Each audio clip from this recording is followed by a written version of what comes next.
By Locke's goatee, the game has started. Let's go into it because I don't want to delay it anymore. Overdrive versus Envy. What did you say? I was going to say by the beard of Zeus, but I was like, who has facial hair in Halo? Ah, Jameson Locke does.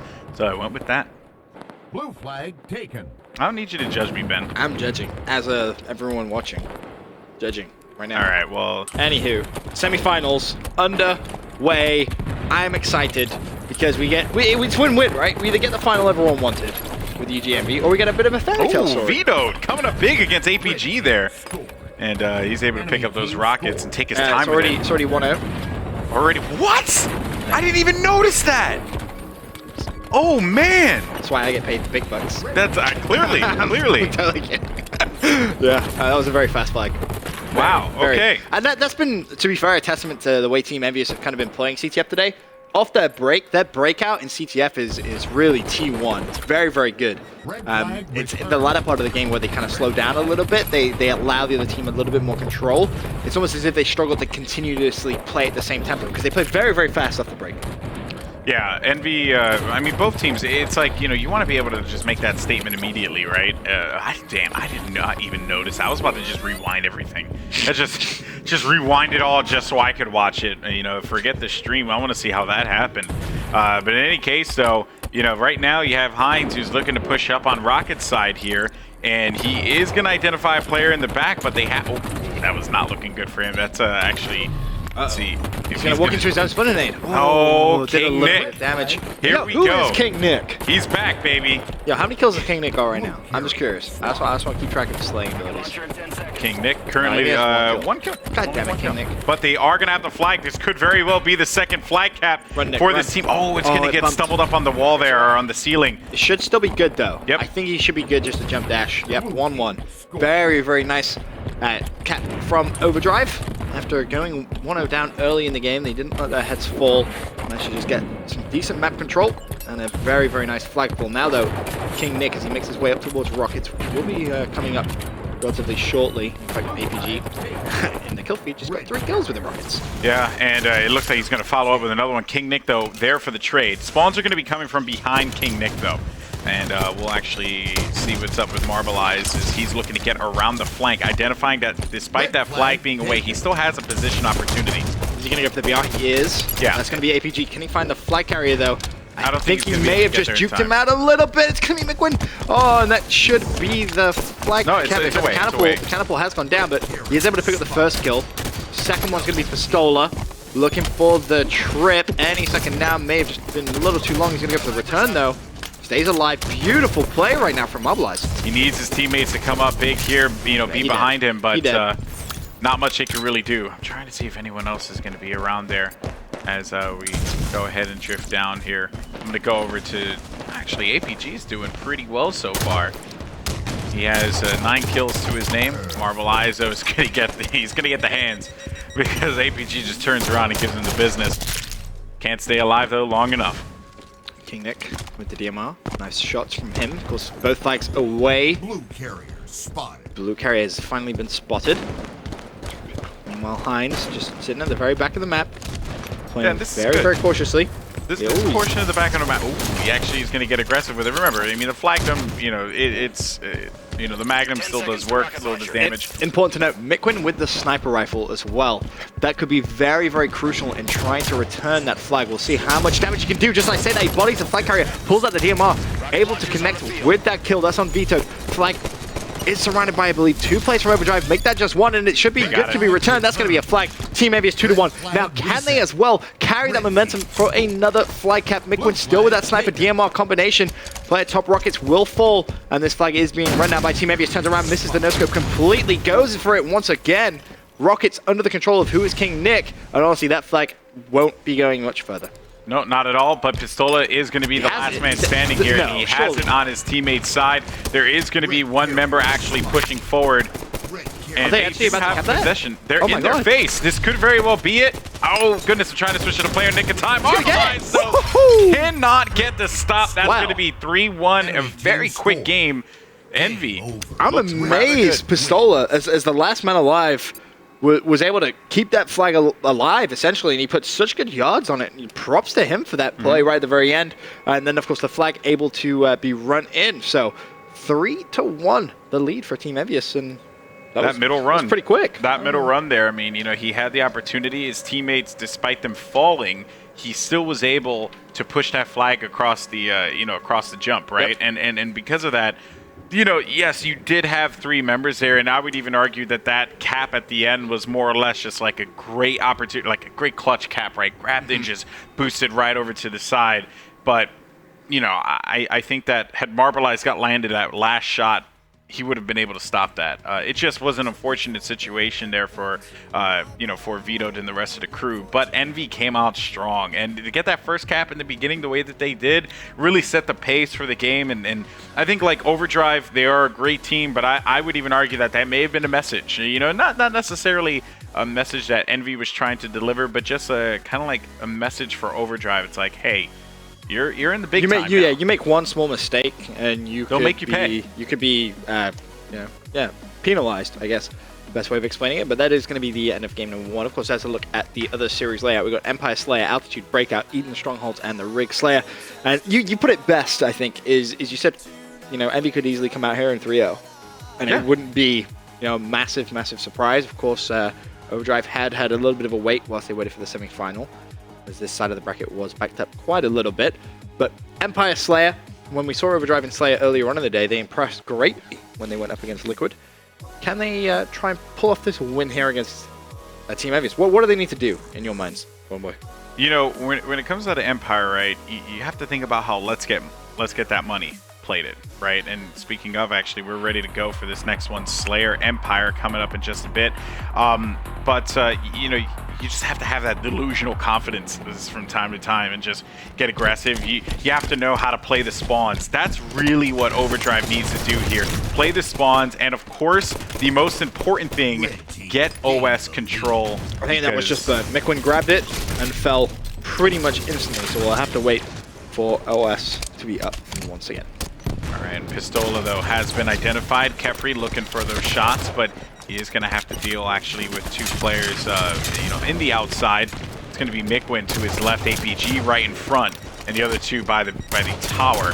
So, and again, even his shield's draining, and him not being able to do all that much, he's still being effective, right? He's still putting down shots, and he's still drawing attention. Those are the kinds of things that, Marble Eyes gets the melee there on Heinz, but Heinz gets the kill on Marble Eyes. Don't even know what happened there, but here comes King Nick. Has to get this kill, which he does with the Storm Rifle. Another one right in front of him is going to be Mikwin. Again, you can see Pistola just living in that tower. That's what they're preferring to hold here, and they're just going to let them push inside. And it's been working out for them so far, as they are going to be up by 6. Unfortunately, King Nick will fall. 11-4. That early breakout from Team EnVyUs is so strong. So quick, as Kefri actually picks up a perfect. Marble Eyes also with a perfect of his own on Mikwin. It's going to reduce that deficit slightly, but again, as you said, Alex, Envy with a pretty sizable lead early on. You can tell, looking at this, I see a tale of 2 different, I guess, perspectives. On the Envy side, they are waiting. They are waiting for the opportunity to pounce on Overdrive. For Overdrive, they are looking. They're looking for the kills. They're looking for the opening. They're looking for the opportunity. And what that means is Envy has the pace of the game under wraps. They cannot allow this to be the case anymore. You cannot let Envy get to 20 kills and you not get to 10. You have to keep this one within striking distance, or else you are in a bad position. And look at Marble Eyes. This is exactly what I wanted to see. Big fight for OS, though. Yeah, but it is going to be controlled by Envy. Yeah. So at 9:49, that ends up getting picked up. We'll see that in a couple minutes. Again, Marble Eyes, though, cannot get the kill, and that is what you don't want to happen. Pistola getting that control of the OS and just doing work with this. Go ahead and jump over to him. I believe his OS drained, but 21-11. Again, that sizable lead coming in once again as Pistola from around the outside says, you know what, screw this pistol, let me pull out an assault rifle. Yep. Picks up his double kill. Kefri was already weak thanks to the shots Pistola put him pre that engagement. But now the VR comes out. Pistola so deadly. How many kills was Pistola run when you changed? It was quite a few. It's Yeah, he picked up a double just now, so 5 assists. Yeah, so Pistola doing work early on in this game, and already Team EnVyUs halfway at the halfway mark, past the halfway mark. Movement. Jeez. Pistol, though, was able to do damage in that close range, so the BR not enough. But luckily for him, he had a teammate there, APG, with the shotgun. And although he is holding this one down, how is he still alive? Yeah, he just it's Pistola things, man. Pistola does what Pistola wants to do. It's just how it works with him. But you know what though? I just want to say this. I feel like if Overdrive can get the 20 kills, right? You just need to think about it and make progress. You don't think, okay, we need to catch up. We need to tie this game. You think we just got to start getting kills, getting confidence, right? They are down by a considerable amount of kills right now. They have to just start to gather themselves, right? But when you have Mikwin just causing problems down by OS, and that OS should be popping up in a little bit here, if I'm correct, around 7:49. Yep. So Mikwin continuing to hang around here, that's pretty good for them if he can continue to do it like this. And look at the Storm Rifle and just how much damage that thing causes. But just not enough to stay up just yet. Let's go over to Marble Eyes. The big problem that they're going to have right now in terms of Overdrive is trading isn't going to be efficient. There's the OS. OS does go once again in favor of Team EnVyUs. That's the third time. Admittedly, the first time it was burnt, but Overdrive can't even afford to trade kills at this point because they are trailing by so much. 15 kills. It's just such a big deficit. You just need a couple of plays to heat up and just go on extraordinary runs.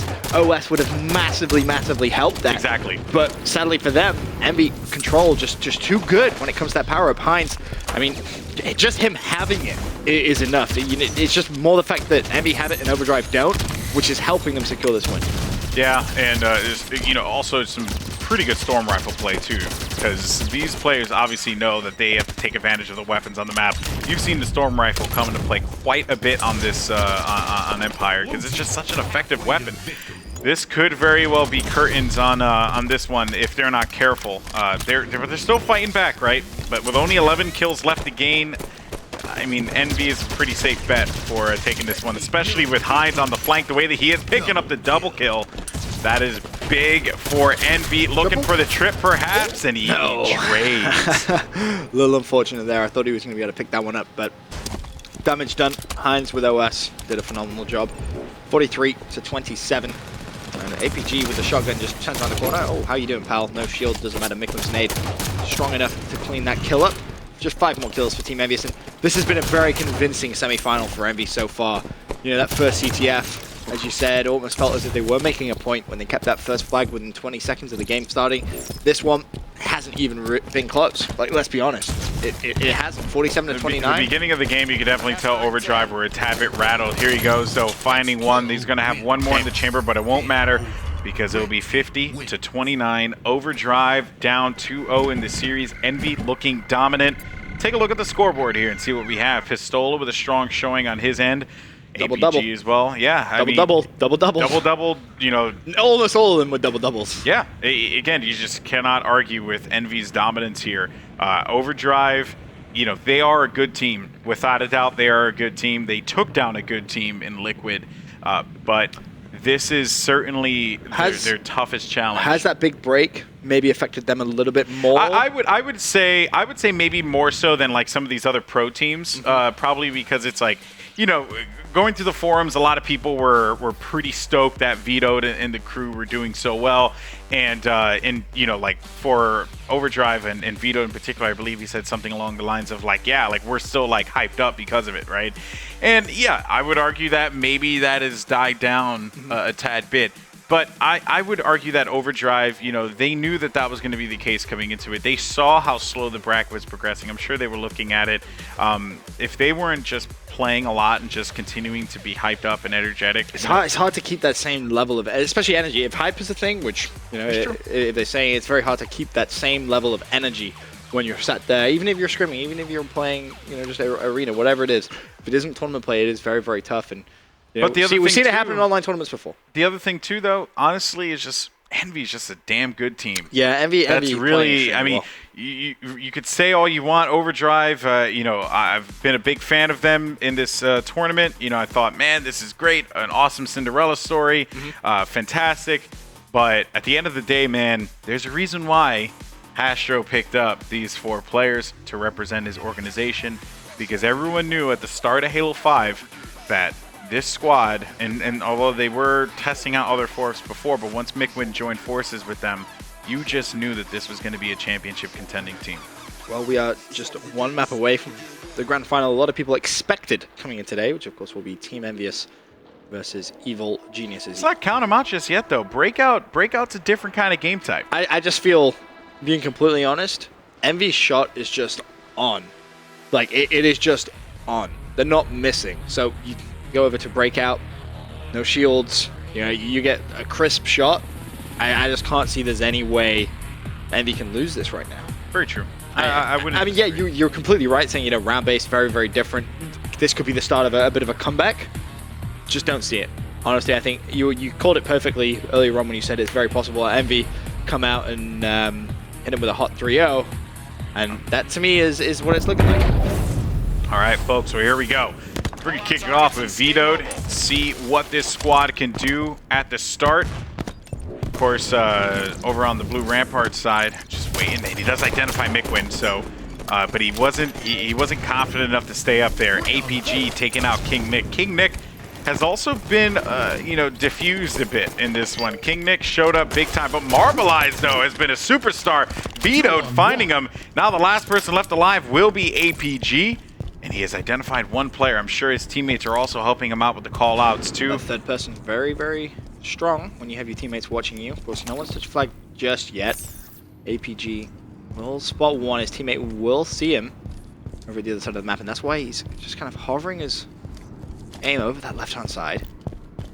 Could pick the BR up if he wanted to, and that's what APG's going to do. The nade's going to go flying out. They know where APG is now. He's going to have a tough challenge of clutching this 1v2, especially considering the flag has been pulled down by Overdrive. He needs to pick up that kill quickly.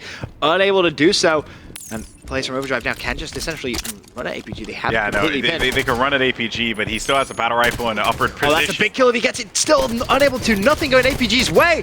Jukes left and right. APG for the 2-piece double kill. Gets it. 1 versus 2. Yep. No problem. And if Overdrive went down already, that is definitely a kick in the nuts. I saw that one happening, honestly, because, you know, how do you play that? Do you just like, what do you do? I don't know what I just did here, but you hit Y once. I hit Y? Did I? I feel like you're lying to me. Okay. You did. I was right. I was scared. Don't worry, I'm here for you, baby girl. Genuinely scared. There was fear in my voice. But seriously, how do you play that 1v2 in Breakout goal? What is the game plan? You know, it's all about upper ground, right? And the vantage point that he had a battle rifle, which already was a huge advantage. And he knew that what Vetoed's trying to do is get aggressive and push, and good shot from Kefri to take out Pistola. But Heinz is going to be trapped in the bottom. They have to win this one. That nade should do it. Doesn't. Heinz stays alive. He just dodged that like a ninja. King Nick can't do anything either. It's going to be all up to Kefri with a battle rifle. Not enough. So essentially, in that last round, though, you have to think about how Vetoed was approaching it. He didn't have an angle on APG. No matter whether it was 1v2 or not, he did not have an angle. So they made the call to try and force activity forward. And as soon as that player died top mid, like, it was curtains. Like, there was just, that player with the flag had just no chance to be able to do anything. But King Nick finds a pick immediately. So 3 versus 3 off the break.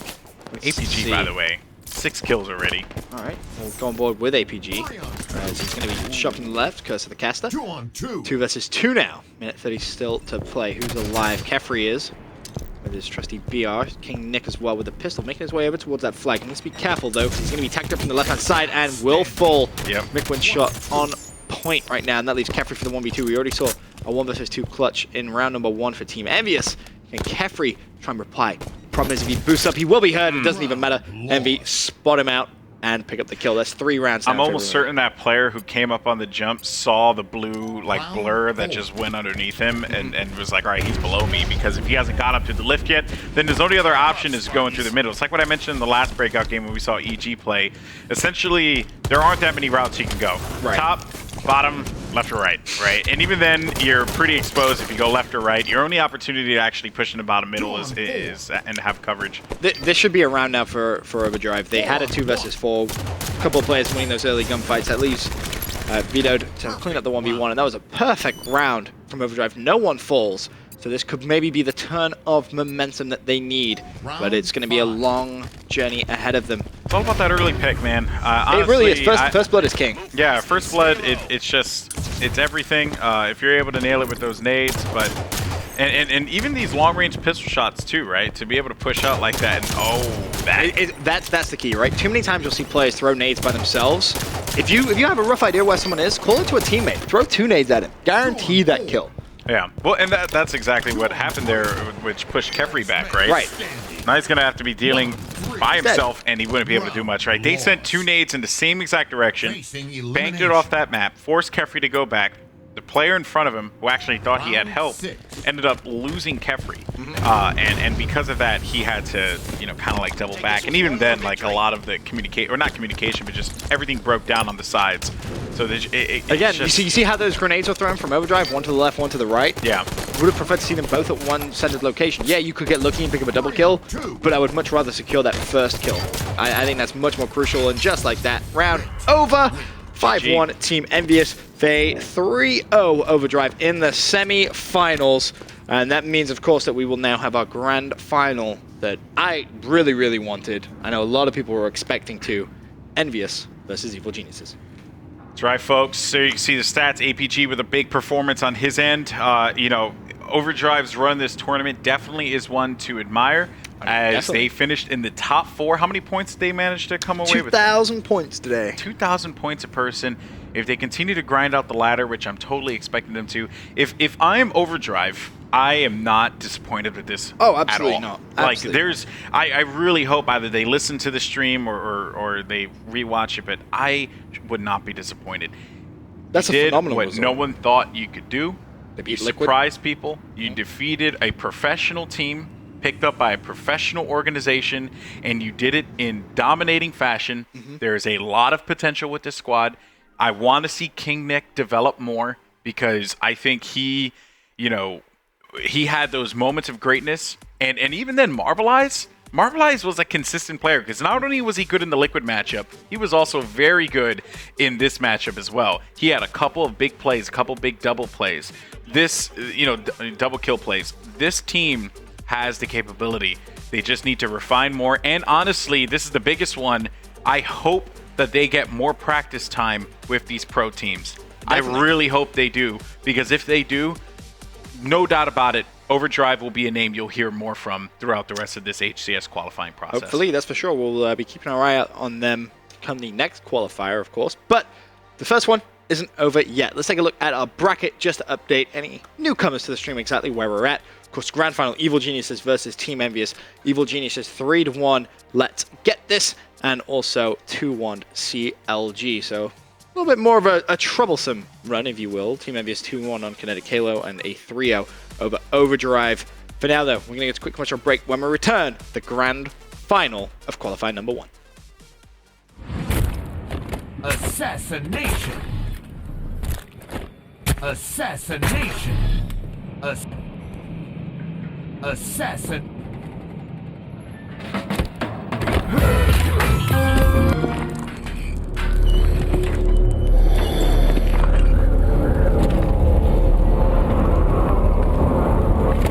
All hail the conquering hero. Let us remember him as our protector, and not the one who gave us this. As our savior, and not our betrayer. Let us see him forever as you, and not as you. All hail the conquering hero. The one who was supposed to save us all. But now I must save us from you.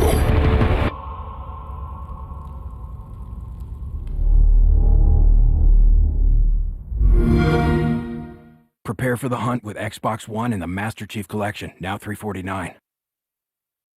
Welcome to Breaking Down the Map. I'm Andy Bravo-Didinsky, dropping knowledge to help you out in Halo 5 Guardians multiplayer. Right now, we're taking a look at Empire. If you were part of our Halo 5 beta, you may remember Empire with its futuristic industrial feel and wide sprint routes to satisfy your fast-moving Spartan. Let's go ahead and break down Empire's details location by location. Starting off on either side of the map are the main bases, red and blue. You'll either spawn by the Crashed Pelican on red side or the Broken Turbine on blue. Every assault and every base defense start at one of these locations.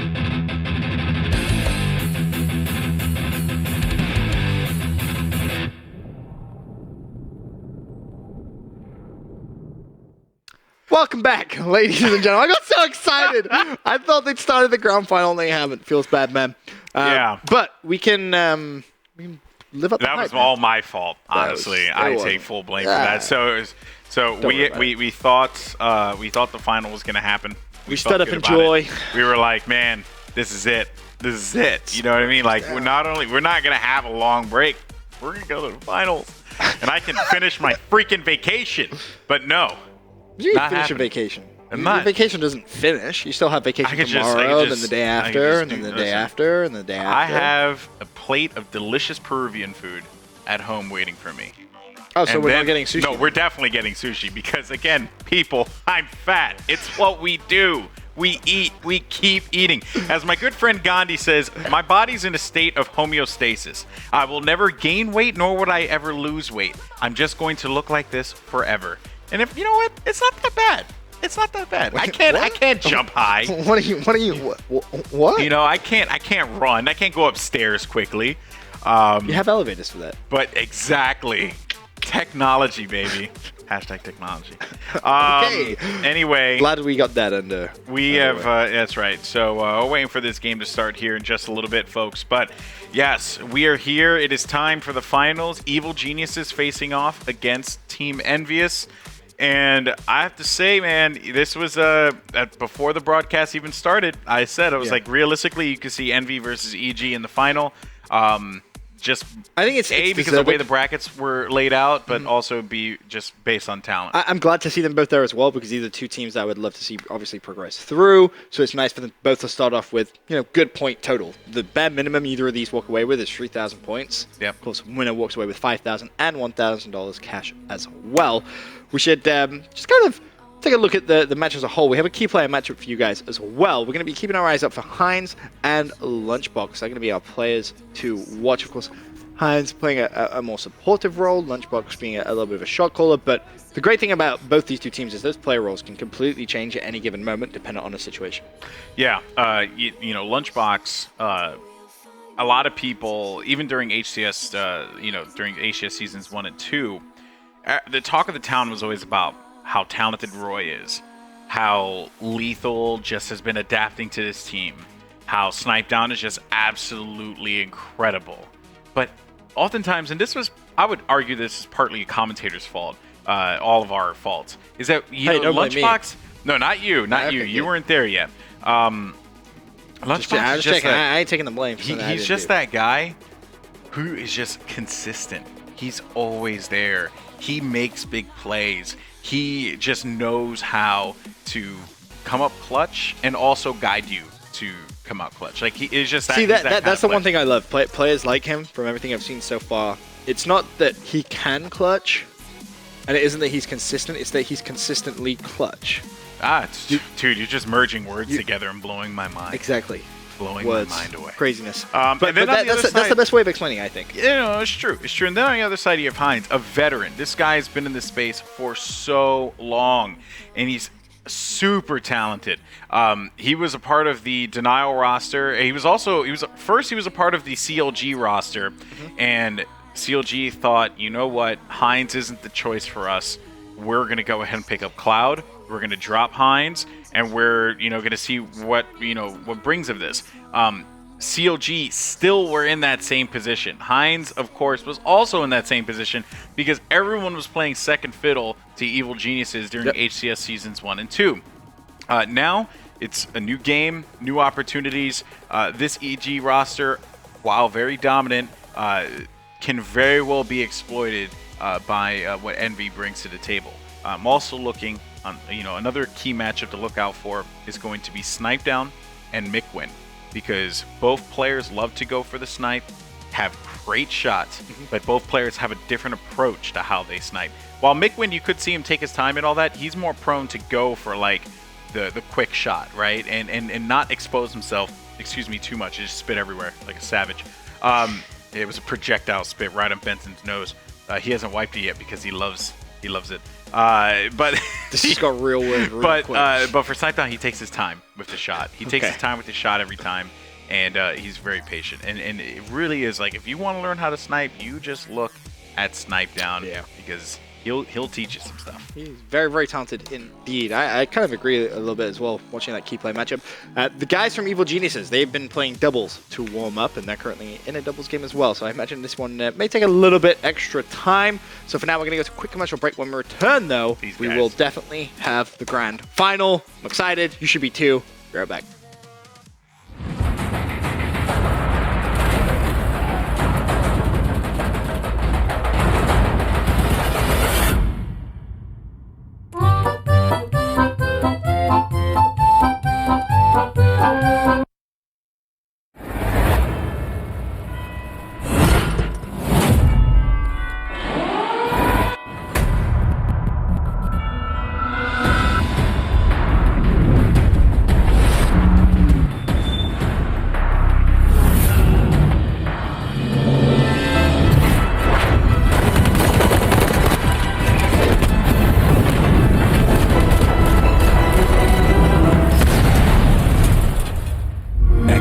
One exclusive.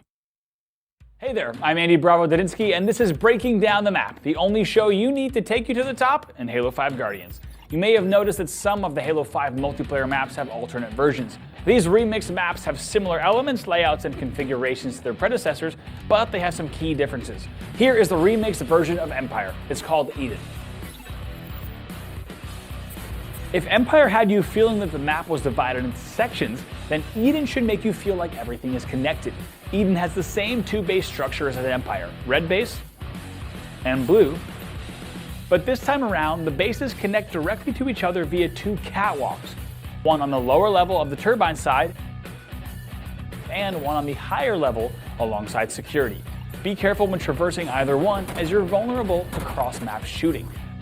Now, when compared to Empire, this space at Turbine has been expanded, and the turbine itself has been removed for easy access to the rocket launcher weapon pad. We'll talk about said rocket launcher in a little, I promise. Bottom middle now combines the yard and pit areas, and it's notably an area you will want to avoid unless you've got nowhere else to run. The elevation disadvantage makes you an easy target from above. As promised, it's now time to talk weapons on Eden. And a promise is a promise. Let's cut to gameplay. Eden holds two classic power weapons, the sniper rifle and the rocket launcher. And as an added bonus, the Hydra launcher. The sniper rifle can be found near Blue Nest on the top of the base over here. It's the perfect weapon for Eden due to the extended lines of sight and opposite spawning locations. You could pick up some long-distance kills from across the map with a well-placed sniper shot. For more destructive power, head over to where you once found the turbine and grab the trusty rocket launcher. Well, trusty if your opponent gives you enough time to properly aim at it then. Thanks, mister. And for that bonus, the Hydra launcher is located in the center of red base. A great strategy from this spot is to aim the Hydra towards sniper spawn to discourage any enemies attempting to pick it up. Practice different firing options to maximize effectiveness. For you rifle fans, both the BR and the light rifle make an appearance on Eden as well. The battle rifle can be found at each base, one at Blue Yard, another at Red Bend, and a third at Bottom Middle. The light rifle can be found here at Red Nest. Everyone is going to be vying for the rifle, so make your shots count with these bad boys. Weapon options differ slightly with each game type selected, so let's take a look at a popular mode on Eden, Strongholds. While Eden and Empire are significantly different, one piece of advice remains constant. Stick to the higher elevations. Using elevation to your advantage, along with some well-placed rifle shots, will put your team in a position to hold down the map as well as your stronghold points. And in any objective game type, controlling the two power-ups on Strongholds is a standard tactic. The Overshield spawns opposite Red Nest and Red Sneaky, while the active camo spawns on top of this ledge near Top Catwalk. You know the mantra, time those power-ups. And finally, be aware of the spawning locations. Given the map's size, it's good to know where your opponents are spawning relative to your own location. You'll learn this by simple repetition, so keep playing Eden more and more and more and more. And more and more. Eden is one of the faster-paced maps in Halo 5 and requires a nimble mind and even quicker reflexes. Remember to check back to the Halo channel often for more episodes of Breaking Down the Map. Thanks for watching. Halo has always been about playing with your old friends while making new ones. With the launch of Halo 5 Guardians, you'll be able to find or join like-minded Halo players in brand new ways thanks to the introduction of Spartan Companies. Spartan Companies are groups you can create or join based on the types of players you want to play with. Whether you're looking for a regular team for Warzone matches or want to join a squad of super competitive players for Arena, finding the perfect Spartan Company is easy. You can browse existing groups, search for group types, or create your own. Choose wisely, as you can only be a member of one Spartan Company at a time. A Spartan Company gives up to 100 members access to private forums where they can plan schedules or discuss strategies. They can also see the service records of fellow members and check their armor setups and recent multiplayer stats. Each Spartan Company will have its own look, thanks to customizable emblems, banners, descriptions, and mottos. It's up to you to define what your group is about. And to celebrate the launch of Spartan Companies, players who join or create one will get a free rec pack once their company gains 4 members and becomes active. And check this out, if you open your rec pack on HaloWaypoint.com, your new cards will be waiting for you when you boot up Halo 5 Guardians. You can also check out your existing card collections and preview new customizable options for your Spartan. But it doesn't stop there. With Waypoint's Spartan Customize experience, you'll be able to equip your new armors, weapon skins, helmets, and visors anywhere, and they'll be ready to go the next time you play. You can also drool over tons of other customization options so you know what to unlock next. And there's still more to come. On October 26th, we'll be opening up our brand new Halo 5 stat page and rec page so you can view your soon-to-be amazing stats and rec card collection. So what are you waiting for? Head over to HaloWaypoint.com/Spartan Companies and rally your group. Claim your free rec pack and plan your attack. We'll see you on the battlefield when Halo 5 Guardians releases on October 27th.